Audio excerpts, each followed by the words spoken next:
que nos acompanha pela internet. Nós vamos iniciar agora sim mais profundamente o catecismo, porque a partir do parágrafo 1º, lá no prólogo, nós temos o prólogo, que o prólogo ele são quantos parágrafos? 25 parágrafos. Antes de começar o prólogo, eu queria que você pegasse o catecismo aí, e vamos fazer algumas coisas. A primeira delas é que na margem direita tem uma numeração, né? Isso aqui é para facilitar, a gente chama isso de parágrafo. Parágrafo 1, parágrafo 2, para que a gente citar o catecismo, está lá no parágrafo tal do catecismo, a gente fala. E se a gente for lá no final, vamos ver quantos parágrafos tem o catecismo da Igreja Católica. Cadê?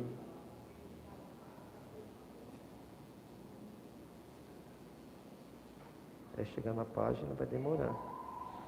2.865 parágrafos. Parágrafo é parágrafo mesmo, né? De cada texto que fica dentro de um parágrafo. Então são 2.865 parágrafos. Aí depois desse último parágrafo, tem ali lista de siglas.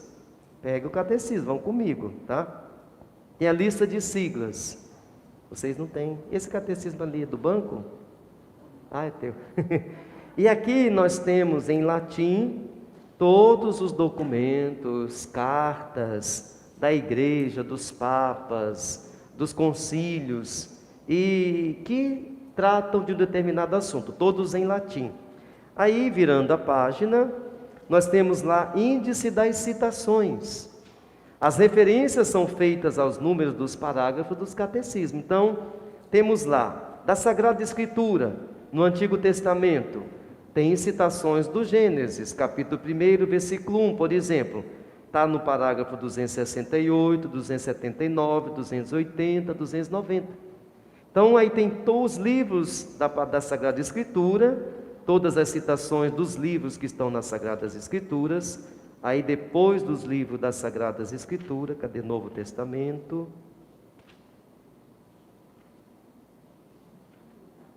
A gente vai passando todas as citações e vamos. Depois das citações da Sagrada Escritura, aí temos lá, no meu é página 773, o meu é o grande, tá? Página 773, aí tem símbolos da fé, citados segundo o DS. O que é DS? Onde que a gente vê? Aí a gente vai lá naquela página antes das citações, que é a lista de siglas, e procura DS, Denzinger Schonmetzer. O Denzinger é tudo o que fala de determinado assunto na igreja, se de formação, de ensinamento, que pode ler ali que não tem erro, que é verídico. Então é um livro grosso assim, que tem os documentos de assuntos que falam que não tem erro do que a igreja fala, que eu sei que não, se eu pegar ali é sério. Não é, por exemplo, que nem eu ir num site e digitar uma coisa lá, eu não sei se aquela fonte é verdadeira, se o que está falando lá realmente é da Igreja Católica, né? Nesse sentido.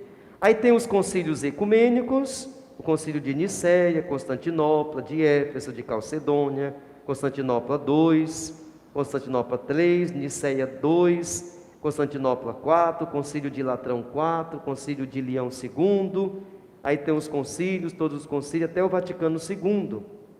E aí depois, dentro do concílio Vaticano II, tem a citação de quase todos os livros do concílio Vaticano II. Aí tem concílios e sínodos, documentos pontifícios, documento dos papas, né? Até chegar, deixa eu ver, até João Paulo II, né? Porque era ele na época. Discursos das igrejas, catecismo romano, das congregações, do direito canônico ao direito canônico, né? Da liturgia no rito latino e também no missal romano, no pontifical romano, no ritual romano, na liturgia das horas, nas liturgias orientais, escritores eclesiásticos. Aí temos vários escritores da igreja, que são homens que na igreja foram sérios no seu ensinamento da doutrina, para melhor aprofundar a doutrina, né? E aí depois dos escritores, aí nós temos o índice analítico. Aí são várias palavras que a gente gostaria de entender. Por exemplo, na letra A, abandono, Aba, Abel, aborto, Abraão, e assim vai, né? Aí terminando o índice analítico, vamos ver tudo, para a gente depois não saber o que estava dizendo. Aí vem o índice geral, de tudo que está no código, ou no Catecismo da Igreja Católica. Vamos pegar lá o índice geral, para a gente ver. O índice geral está lá no final, no meu está no final, né? Então ontem nós vimos que o Catecismo tem 4 partes, né? Que nós vamos, depois do prólogo, ver cada parte. Hoje nós vamos ver o prólogo. No prólogo nós vamos ver a vida do homem, conhecer e amar a Deus, transmitir a fé, que é a catequese, o objetivo e os destinatários deste catecismo. Qual que é o objetivo? Quem são os destinatários desse catecismo? A estrutura desse catecismo, como que é a estrutura? Ele é formado assim, tem isso, vai isso, fala disso, não sei mais o que. As indicações práticas para o uso deste catecismo, como melhor usar esse catecismo, as adaptações necessárias. Aí vem a primeira parte, a profissão de fé. Aí tem a primeira seção, eu creio, nós cremos. Lá embaixo, a segunda seção, a profissão da fé cristã. Aí temos a segunda parte, a celebração do mistério cristão. E assim vai, tá? São 4 partes. E depois desse índice aí já não tem mais nada. Então vamos lá para o prólogo, porque eu acho que só essa citação bíblica nós já vamos demorar bastante. Só ela. Vamos lá. Pai, a vida eterna é esta: que eles te conheçam a ti, o Deus único e verdadeiro, e aquele que enviaste, Jesus Cristo. Antes disso, prólogo. O que é prólogo? É o início, é a abertura, é um preâmbulo, é um prefácio, para falar do que nós vamos estudar, que assunto nós vamos tratar depois dentro de cada local. Então, essa citação, São João capítulo 17, versículo 3. Pai, a vida eterna é esta. Então, qual é a vida eterna mesmo? Que eles te conheçam a ti, que nós conheçamos a ele. Ele quem? O Deus único e verdadeiro. Nem todos conhecem o Deus único e verdadeiro. Não conhecendo o Deus único e verdadeiro, nós não vamos para a vida eterna. Porque a vida eterna é conhecer Deus. Mas conhecer Deus não somente, claro, isso daqui vai nos ajudar a conhecer, lendo, mas não é só isso. É conhecer, é viver, se entregar, ser um com Ele, ser discípulo do Filho dele, nosso Senhor Jesus Cristo. Esse conhecer. E se nós não conhecermos, meus irmãos, minhas irmãs, aí nós vamos começar a conhecer outros deuses, outros caminhos, outras vidas, outros ensinamentos, que não vão nos levar para a vida eterna. Porque só chega na vida eterna quem conhece a Deus, o único e verdadeiro, só Ele. E aquele que enviaste, Jesus Cristo, conhecer o Pai e também conhecer Cristo, o enviado pelo Pai. Então nós vamos ser outro Cristo, e sendo outro Cristo, com certeza nós vamos para a vida eterna, e nós estamos na vida eterna. Deus, nosso Salvador, quer que todos os homens sejam salvos, viu? Deus não quer ver você perdido, eu condenado. Deus não quer ver você condenado no quinto dos infernos. Deus não quer. Deus quer que todos, não é só uma parte, só um grupinho. Por isso que nós ouvimos no Evangelho, né? O Senhor ajudando nós e naquela época os discípulos a se preocuparem sim com os que estão na casa, com os que são católicos, mas não só com eles. Se preocuparem com os que estão perdidos, com os que não se encontraram, que estão nas encruzilhadas, e convidar também para a festa, né? Porque chegar no banquete eterno é o melhor. Hoje de manhã eu falei assim, você já imaginou, gente, você chegar no céu e você poder abraçar Nossa Senhora, São José, né, São Francisco, os outros santos, e você está lá face a face com Deus, o que há de melhor para qualquer ser humano, para qualquer alma. Então nós precisamos muito esforçar, querer, dedicar, empenhar para isso, e nunca perder de vista isso, nunca perder, meu Deus, eu não quero me perder, eu não quero ficar fora do céu, eu vou me esforçar, eu vou te conhecer, eu vou fazer de tudo para te conhecer. Eu quero conhecer Jesus Cristo, eu quero viver a vida de Cristo, a minha vida eu quero toda em Cristo, porque eu não quero, Senhor, ficar fora do céu, não. E eu mesmo fazendo isso, não tenho a garantia de que vou para o céu. Eu vou confiar na tua graça, eu vou confiar no teu poder, eu vou confiar no que tu disseste, na tua palavra, nesse sentido. E que esses homens todos que sejam salvos, cheguem ao conhecimento da verdade. Que ninguém aqui conheça mentira, é isso. Não vivam um matrimônio de mentira, não vivam a vida de mentira, não vivam a vida cristã de mentira, não vivam a vida de trabalhador de mentira, não vivam a vida de padre de mentira, não vivam a vida de filho de mentira, não vivam a vida de namorado de mentira, mas que conheça a verdade, chegar a conhecimento da verdade, e a verdade é Jesus. E olha que esse mundo está apresentando um monte de mentira, e tem um monte de almas acreditando e caindo na lábia do mundo, e gostando da mentira, e amando a mentira. Deus constitui família de um jeito, o mundo vai e fala família de outro jeito, mentindo, porque esse mundo não criou família. Deus constituindo vida para adorar Ele de um jeito, as pessoas procurando outros deuses, outros caminhos. Deus mostrando para nós o caminho da cruz, as pessoas querendo a mentira, ou da facilidade, do vem logo para ontem. E Deus dizendo, carrega a cruz, ame teu inimigo. Aí vem um monte de mentira, não, isso é lorota, para que perdoar? Você vai sofrer, para que você vai amar? Para que você vai ser fiel? Aí vem um monte de mentira. Então é para nós chegarmos ao conhecimento da verdade. Por isso que no primeiro dia, meu irmão, minha irmã, você que também está aí nos acompanhando pela internet, eu disse, tanto no primeiro dia quanto antes de anunciar, quando eu anunciei que nós iríamos estudar o catecismo.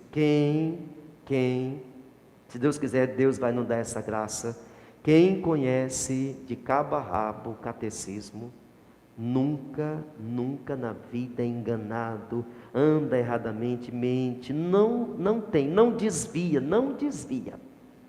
Não tem como eu conhecer a verdade e a mentira tomar conta da minha vida. Eu conhecer a fidelidade e a infidelidade tomar conta da minha vida. Eu conhecer a pureza e o vício tomar conta da minha vida. Não tem como. É só não conhecendo a verdade, não conhecendo profundamente o Senhor, não conhecendo profundamente Jesus Cristo, não buscando chegar ao conhecimento da verdade, é que as pessoas andam erradamente, na mentira, na falsidade, numa vida dupla, numa vida de acordo com o mundo, só porque não conhece. Conheceu, não tem como. Não tem como. Não há debaixo do céu outro nome dado aos homens, pelo qual devamos ser salvos, viu? Não há.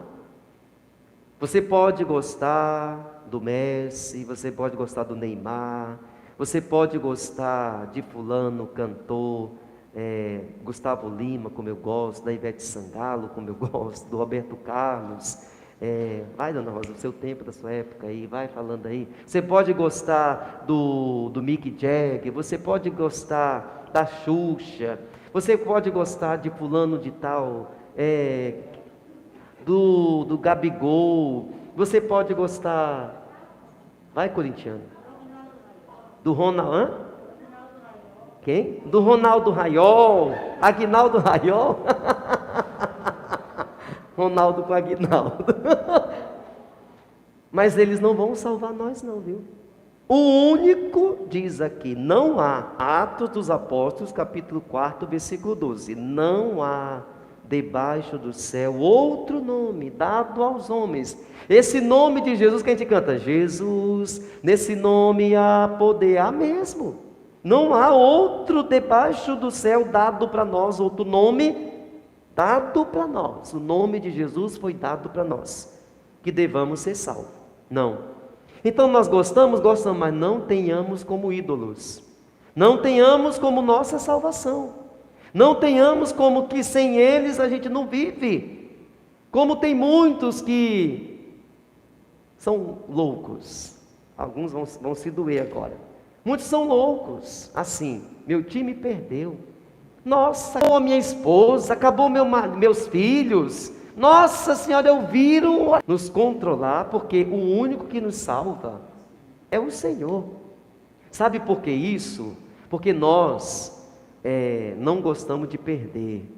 É por isso, quando a gente não gosta, porque ninguém gosta de perder. Ninguém foi feito para perder. Não, todo mundo foi feito para se dar bem, para ganhar, para ir para frente mesmo. Mas aí tem que aprender com a derrota também. E quando a gente não gosta de jeito nenhum, nossa, a gente enlouquece. Mas aos poucos a gente vai ter que aprender. Nós vamos ter que aprender que somente quem nos salva é o Senhor. E aí eu vou começando aos poucos a minha vida serena, tranquilidade, com paciência, quando eu vou me aproximando dele. Porque se eu vou me aproximando da verdade, conhecendo a verdade, essas coisas que é nervosismo, ignorância, agressividade, que é tudo mentira, ou seja, não é obra da verdade, vai sendo eliminada da nossa vida. Então vamos lá. Parágrafo 1º. Se alguém tiver pergunta diante dos assuntos, tá? Pega aqui, deixa aí fazendo favor. Aí só levantar atrás da câmera mesmo, do celular, aí você não fica aparecendo, para não ficar mais nervoso. Então, diante dessa parte aqui, tendo pergunta, vocês perguntam, tá? Levanta a mão que eu já vejo. Então, parágrafo 1º. A vida do homem, conhecer e amar a Deus. A minha vida, a tua vida, é conhecer e amar a Deus. Mas nós somos terríveis, porque a gente conhece de tudo, né? Nós somos craques em tudo, assim. Se eu falar assim, sabe o nome completo de todos os jogadores do Flamengo e até os reservas, não sabe? Sabe. Sabe o nome de todos os jogadores completo e até do reserva do Corinthians, do São Paulo. Deixa eu ver se não erro de time, né? Palmeiras não tem ninguém aqui, né? Não, dos homens. Sabe. Não assim que é errado, pode saber. Mas aí vamos lá. O nome dos 12 apóstolos, são 12. Do futebol são 22, aí tem um técnico, a comissão técnica, o do outro time, o do time outro, sei de tudo. Aí a gente, não é assim, a comissão técnica vai lá e pesquisa como que joga esse jogador, como que joga aquele jogador, se ele é destro, se ele é canhoto, se ele lança bem, se ele tem força na hora do pênalti. Aí a gente estuda o time todo, não é assim? E na vida de igreja, na vida de Deus, a gente não faz isso. Uma acorda cedo para conhecer a palavra, para buscar, deixar o Espírito nos ajudar, nos fortalecer. Se tivesse futebol, 4 horas da manhã, todo mundo, jogador, ou melhor, torcedor fanático, ele acordaria, ele podia dormir meia-noite, mas ele ia, se a gente fizesse uma vez por semana, 4 horas da manhã, adoração ao Santíssimo, nem todo mundo acordaria, ter desculpa como no Evangelho de hoje, eu tenho que descansar, eu tenho que fazer isso, não sei mais o que. Se a gente está fazendo esse estudo aqui, era para estar cheia a igreja, não somente a igreja, mas aí era para ter muita gente assistindo, e perguntando, e querendo, e desejando, e dizendo, tirando dúvidas, mas se eu dissesse assim, gente, nós vamos estudar aqui, você não sabe o tanto de dinheiro que nós vamos ganhar, menino do céu, até protestante ia estar aqui dentro, conhecendo a doutrina católica, ia estar conhecendo. Quer dizer, será que nós procuramos viver essa vida que é para a gente viver? Conhecer e amar a Deus. Conhecer e amar a Deus. Deus infinitamente perfeito. Infinita, não tem erro em Deus, não tem nada de imperfeito, nem um sinalzinho. Deus não sabe o que é imperfeição, nele não sabe. Nós é que sabemos o que é imperfeito. Deus não sabe, não tem no dicionário de Deus imperfeição, digamos assim. Ele é infinitamente, sempre será perfeito. E bem-aventurado em si mesmo. Ele nele mesmo não tem nada de imperfeito, não tem nada de errado, não tem. Em um desígnio de pura bondade, ou seja, ele é bom, e é bom puramente, a bondade dele é tão pura, que ele criou livremente o homem. Para quê? Para que ele criou você? Para que ele me criou? Para que ele vai criar os outros que virão? Para fazê-lo participar de sua vida bem-aventurada. Então nós fomos criados, estamos aqui na terra, porque Deus nos quer participando da sua vida bem-aventurada. A vida em Deus é bem-aventurança. Como São Mateus, capítulo 5, que a gente ouve as bem-aventuranças. Bem-aventurados os puros de corações, né? Bem-aventurados os humildes, bem-aventurados os misericordiosos. Em Deus tem tudo isso e mais. Então quer dizer que Ele nos criou para a gente participar. É uma oportunidade minha e tua, de criados por Deus e tendo essa consciência, e trabalhando e buscando conhecer e amar a Deus, de participar desta vida bem-aventurada de Deus. Eis porque, desde sempre e em todo lugar, Ele está perto do homem. Desde sempre e em todo lugar. Deus está perto, Deus está aqui, ó, do nosso meio. Vivo. Eu sinto que Ele está tão feliz de ver nós aqui, de ver você, meu irmão, minha irmã, empenhado, acreditando, buscando realmente se libertar das coisas erradas para ser dele. A oportunidade que está passando na nossa porta, nós não devemos deixar passar despercebida, não devemos fechar a porta, é a escancarar a porta, a janela, para a gente poder realmente dizer: meu Deus do céu, olha o que eu estou perdendo, a oportunidade de participar da vida em Deus. Estou lá ligadaço, naqueles capítulos da novela e de outras novelas e não sei mais o que, e não estou ligadaço nas coisas de Deus. Não estou aprendendo, não tenho sede, não tenho vontade, não tenho desejo, porque eu estou todo envolvido, infelizmente, pelo pecado. Não deixo a graça de Deus na minha vida me envolver e me moldar. Deus chama o homem, ajuda o homem a procurá-lo, a conhecê-lo e amá-lo com todas as... Meu Deus do céu, vamos lá, olha só. Deus chama nós, Ele ajuda nós, olha só. Nós vamos procurar Deus e Deus nos ajuda a procurar Ele. Nós vamos conhecer Deus e Deus nos ajuda a conhecer Ele. Quer dizer, Deus é o professor que vai ensinar um monte de coisas para nós, na sala, sobre Ele mesmo. Para nós, alunos, discípulos, ensinados por Ele, conhecemos Ele. Por quê? Porque não é para a gente ir fora dEle, longe dEle, contra Ele, é nele. Então é em Deus que você encontra a felicidade, que você encontra a paz. É em Deus que você encontra força, é em Deus que você encontra abrigo, é em Deus que você encontra justiça, é em Deus que você encontra perdão, é em Deus que você encontra vida e vida eterna, meu irmão. Em Deus. Não é nesse dinheiro que você enlouquece para ter, não é nessa comida que você até mata os outros para ter, não é nesse teu tênis, não é nesse teu celular, não é nessa tua roupa, não é nessa tua beleza física, não, é em Deus. A salvação é em Deus. Então Ele mesmo, o próprio Deus, nos chamou a mim para ser padre, que eu tenho que aproveitar a oportunidade imensa dessa graça de ser sacerdote. Deus está me chamando, Ele está me ajudando para eu procurar Ele. É a mesma coisa de Carlos, vamos lá procurar a mim mesmo, eu vou te ajudar, viu, neném, neném, guti-guti? Vamos lá, faça assim, atenda a confissão, faça assim, celebre com amor, faça assim, visite os doentes, Faça assim, ajude as pessoas a se reconciliarem. Não seja de divisão. Faça assim, não desanime. Faça assim, persevere. Seja alegre na vocação. E assim vai. Seja fiel no matrimônio. E Ele está ajudando nós, pela igreja, pelos documentos, pelo catecismo, a conhecer Ele e a amá-lo. Amar Deus. Quantas e quantas vezes nós deixamos de amar a Deus, hein? Deixamos de amar a Deus. A gente tem que aprender a amar.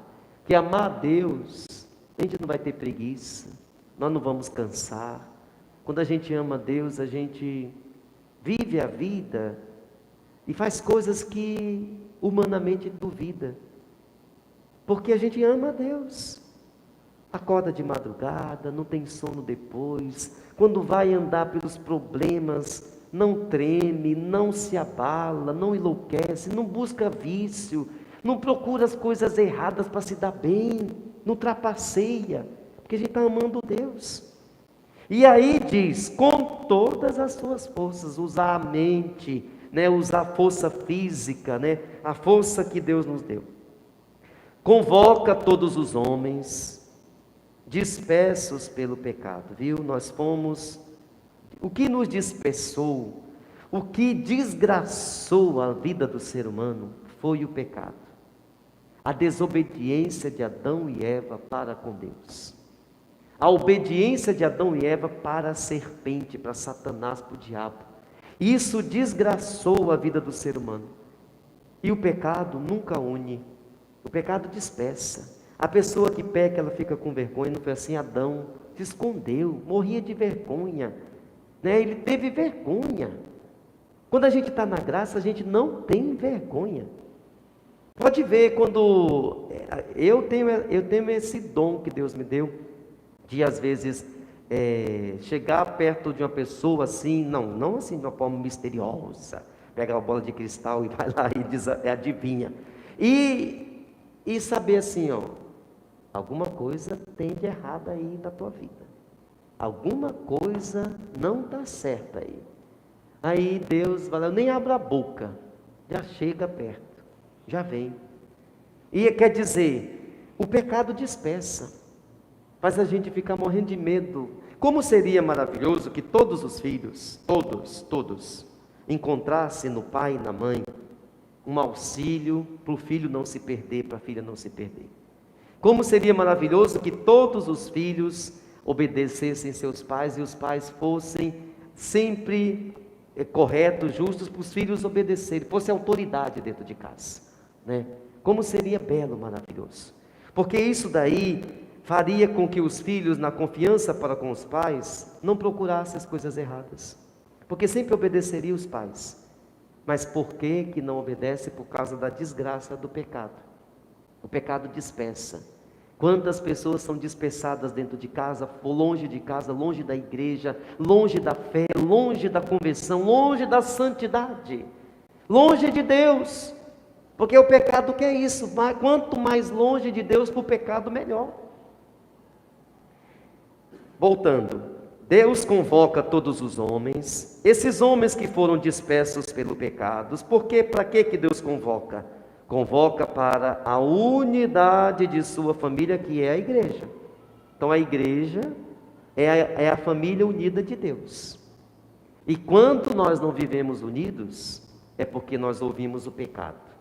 Que o pecado vai dispersando. Um começa a se esconder, outro tem vergonha, outro já é tímido demais, o outro nem quer entrar, o outro muda de igreja porque está envergonhado, fez alguma coisa de errado na vida.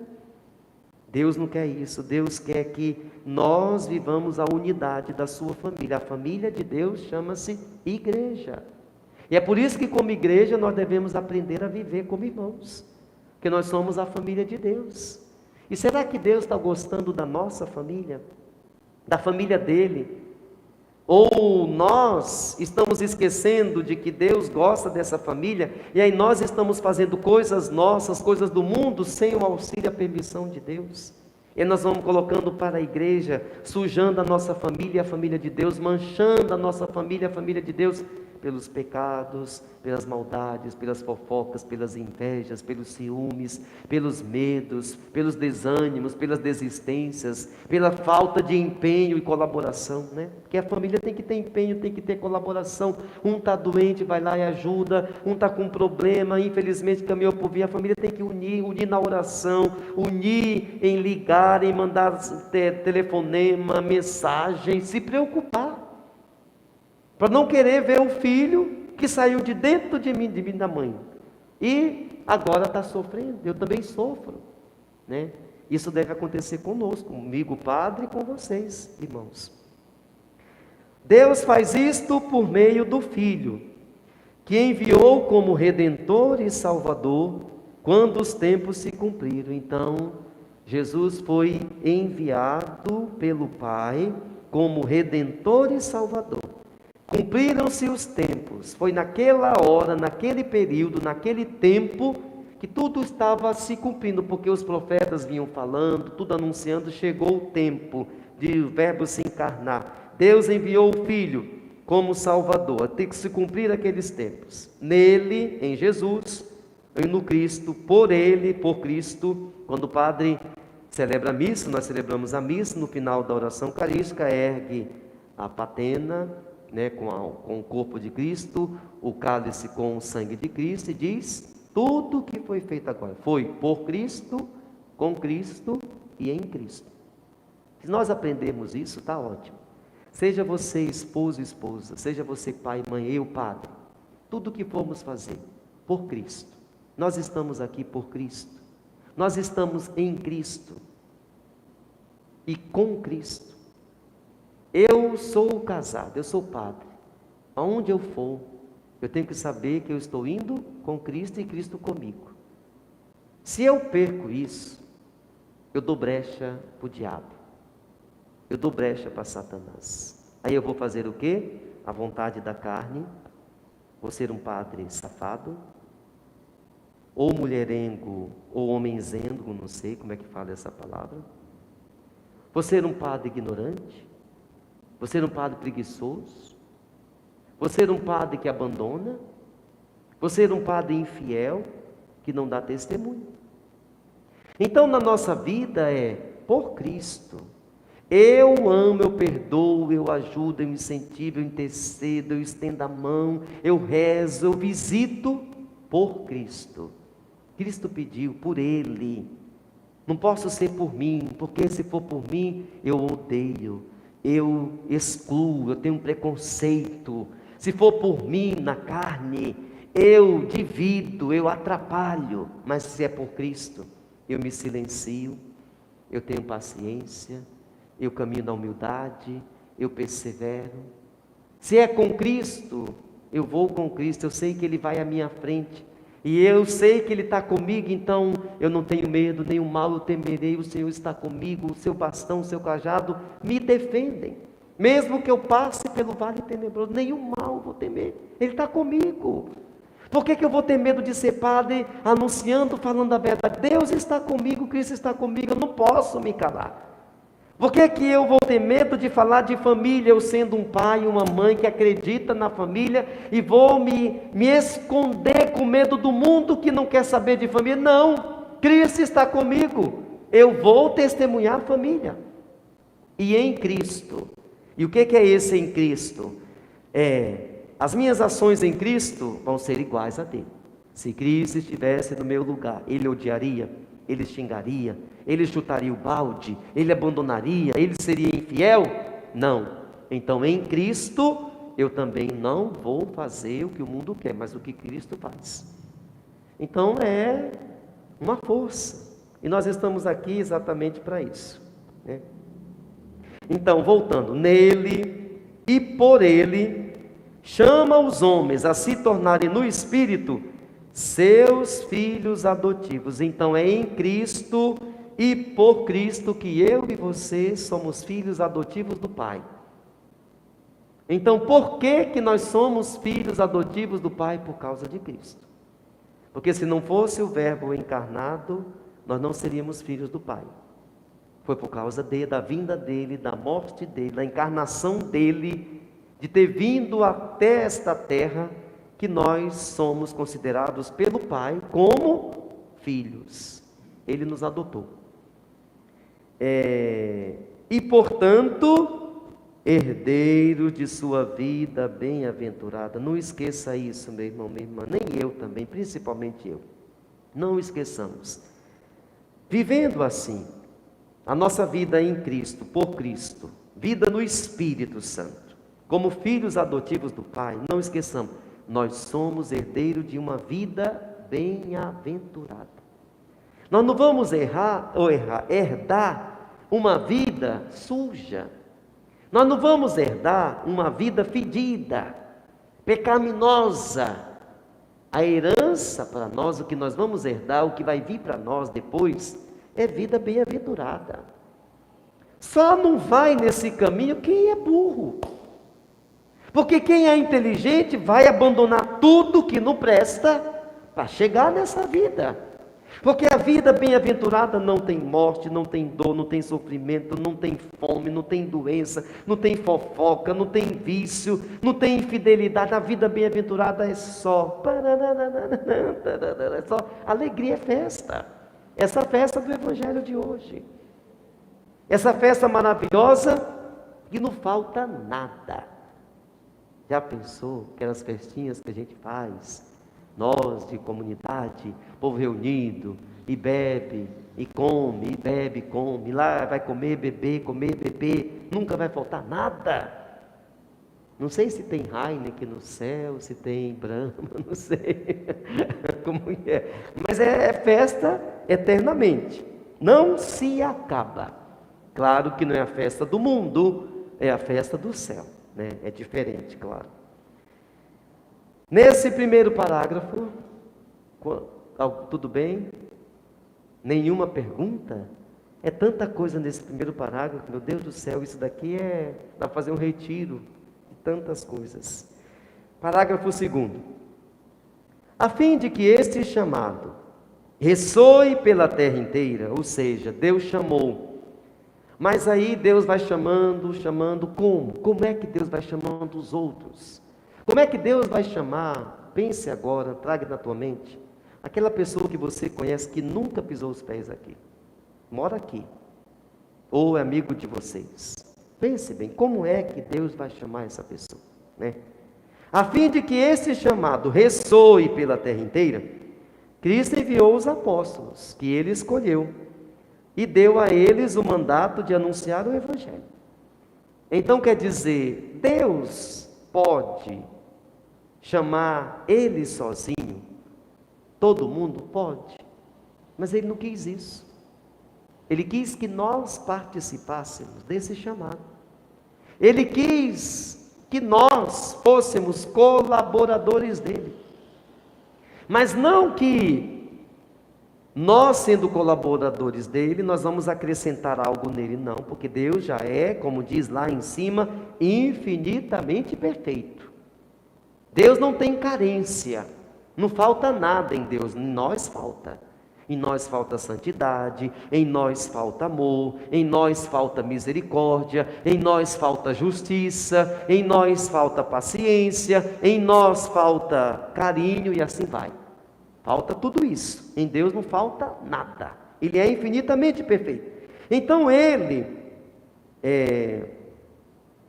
deixa eu voltar.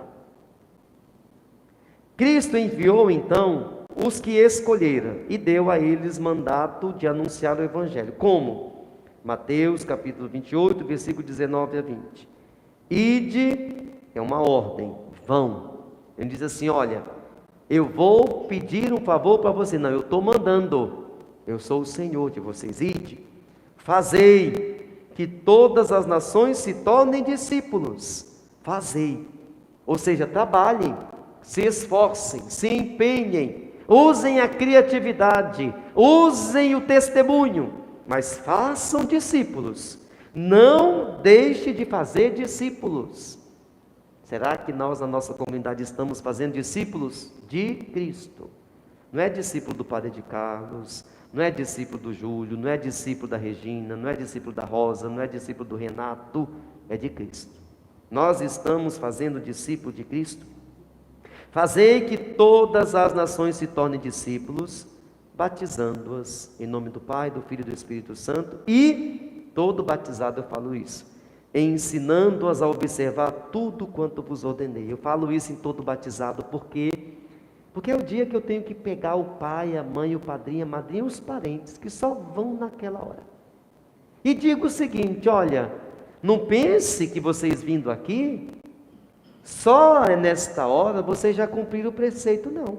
Vocês estão aqui, Deus ama vocês, dá força para vocês, vocês acreditam nele e vieram pedir à igreja o batismo dos filhos de vocês. Mas vocês têm que ensinar.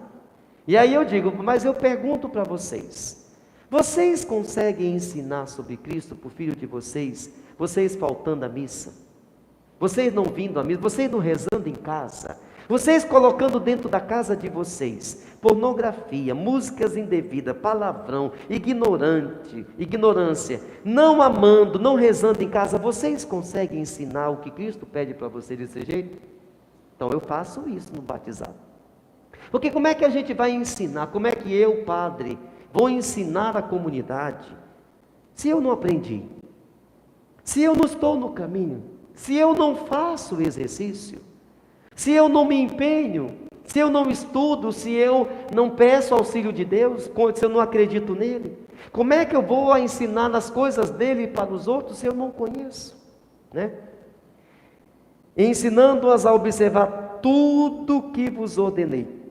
E eis que eu não... Isso aqui muita gente esquece, hein? Muita gente esquece disso. E eis que eu estou com vocês todos os dias, até a consumação do mundo. Como a gente esquece, né? Tem hora. Deus está conosco, aí a gente vai lá, desanima, dá vontade de chutar o balde, porque não rezou, porque não acreditou, esquece. Ele está dizendo, façam discípulos, vocês vão encontrar pedra, vocês vão encontrar barreira, vocês vão ser caluniados, vão bater em vocês, vão chamar você de tudo quanto é coisa, mas eu estou com vocês, não esqueçam, eu não vou abandonar vocês. Como eu, mais ou menos, Jesus querendo dizer, como eu não fui abandonado pelo Pai. O Pai não me abandonou, mesmo eu na cruz tendo falado aquilo, Pai, por que me abandonaste? Cristo fala, eu não vou abandonar você. Então quando você tiver, agora é uma espiritualidade assim, né? Quando você tivesse aquele momento de turbulência, ou porque está acontecendo problema na tua família, ou é doença, ou é desemprego, ou um acidente, ou Covid, não esqueça. Cristo não abandona. Continue fazendo discípulos para Ele. Continue evangelizando, continue batizando, continue sendo fiel, continue acreditando no Senhor. Sempre que Ele não vai deixar de estar conosco. Não se sinta abandonado pelo Senhor, não se sinta abandonada pelo Senhor, não se sinta excluído, excluída por Deus. Ele está dizendo, eu estou com vocês todos os dias até a consumação dos séculos. Quanto que vai ser essa consumação? Ele diz, nem eu sei, só o Pai que sabe. É só o Pai que sabe. Então vamos continuar acreditando que Ele está conosco hoje também, né? Com todos esses problemas, não esqueçamos. Fortalecidos com esta missão, então eu e você também devemos estar fortalecidos, porque os apóstolos estiveram. Eles acreditaram, isso deu uma luz, um impulso, um gás para eles. Você ouvir do seu mestre, do seu Senhor, eu envio vocês e eu vou estar sempre com vocês, onde vocês estiverem evangelizando, isso dá um gás. Você diz, puxa vida, você tem mais do que na loteria. Porque eu vou lá visitar o ateu, eu vou lá levar o amor de Deus para o doente, eu vou lá levar a palavra de Deus para o infiel, eu vou lá no presídio anunciar Jesus, mas ele vai estar comigo lá. Eu vou anunciar para minha esposa, para o meu marido que não quer saber nada de Deus, para os meus filhos que estão sendo uma desgraça dentro de casa, que não obedece, que busca as coisas do mundo, que não quer saber de Deus. Eu sei que Deus está comigo. Eu vou fazer de tudo por Ele, com Ele e nele anunciar essas três coisas. Então, fortalecidos com esta missão, os apóstolos saíram a pregar por toda parte. Eles nos disseram assim: tá bom, Jesus, faz de conta que eu vou acreditar. Como é que tu vai estar comigo, com Pedro, com André, se cada um vai para um local? Como que tu vai ter esse poder de estar ao mesmo tempo na vida de cada um? Eles não fizeram essa pergunta, eles acreditaram. Então, porque acreditaram, saíram a pregar por toda parte, agindo com eles o Senhor e confirmando a palavra por meio dos sinais que a acompanhavam. Vamos pedir nós ao bom Deus, para que a gente não esqueça que nós também saiamos a pregar por toda parte, que nós saibamos que Deus está agindo em nós, se nosso coração estiver aberto para Ele, e que Ele vai confirmar que está conosco por meio dos sinais que acompanham a palavra dEle. Então Deus vai sempre colocar sinais. A palavra dEle vivida, anunciada, testemunhada por nós, os sinais vão aparecer. Aí nós vamos dizer: puxa vida, é verdade, Deus está conosco. Então que a gente creia. Vamos pedir a intercessão de nossa Mãe querida, Maria Santíssima, essa graça dessa riqueza aqui que está sendo esse início, esse prólogo, para que nós acreditemos, confiemos como ela e vivamos buscando ter o conhecimento e amar a Deus. Então rezemos uma Ave Maria. Ave Maria, cheia de graça, o Senhor é convosco. Bendita sois vós entre as mulheres, bendito é o fruto do vosso ventre, Jesus. Santa Maria, Mãe de Deus, rogai por nós, pecadores, agora e na hora de nossa morte. Amém. Nossa Senhora de Fátima, o Senhor esteja convosco. Por intercessão da bem-aventurada sempre Virgem Maria, de seu esposo glorioso São José, de São Miguel Arcanjo, abençoe-vos o Deus Todo-Poderoso, Pai, Filho e Espírito Santo. Boa noite a você que nos acompanha pela internet, boa noite a vocês que estiveram aqui. De em paz, que o Senhor vos acompanhe.